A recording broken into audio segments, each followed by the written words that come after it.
Don't know what to do with scrap fabrics? Then keep watching.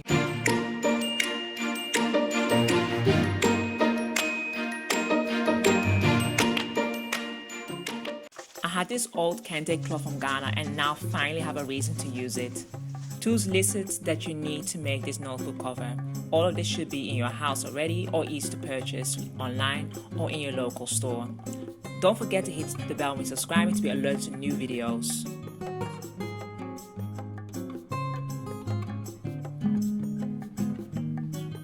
Measure your notebook or the book that you want to use. Get your length, width, depth, and inside cover width. I did mine at 8 cm.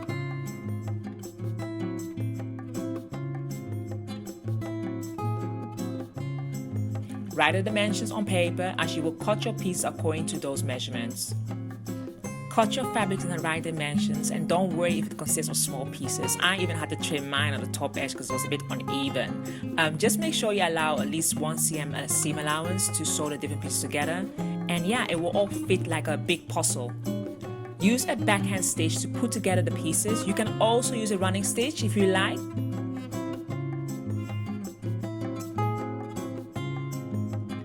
Download the free running stitch guide in the below description and learn how to repair and revamp your garments with this simple, easy, quick hand stitch. So this Kente fabric is really narrow. I had to add another piece to make up my 8 cm cover width. But yeah, if you want to know the dimensions that I've used for this notebook, then comment below. Other than that, keep watching and see how it turned out. So now double check to see if your width is actually covering your notebook. Add or reduce at this point before going any further.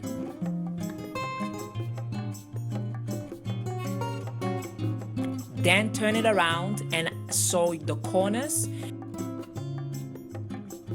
I love to sew. Sewing is so soothing. It can easily be done while watching TV, listening to a podcast, just taking your mind off your daily tasks and keep sewing.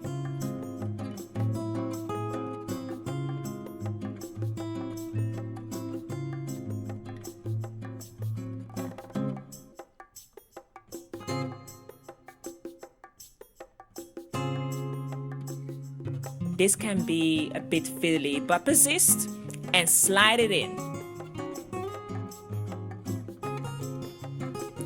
Then turn the cover over and smooth the corners with your hand or with an iron. If you have an iron in the hand, I was a bit lazy, so I just did it with my hand at the moment. But yeah.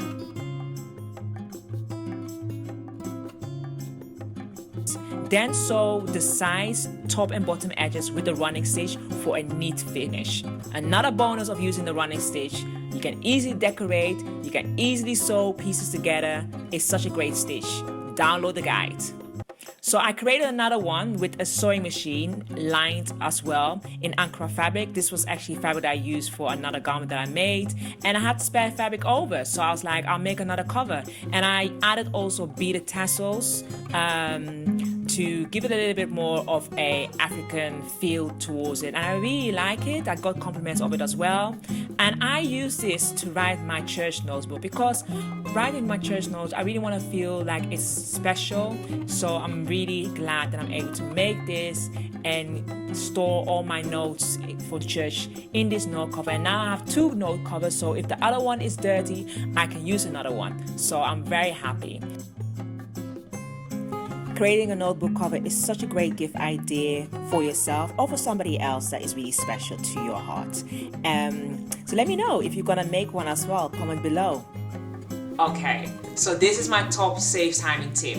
Leave your top and your bottom edges raw. Just put a running stitch across it to prevent it from fraying, and that is it. It saves you so much time and you're quicker by doing it.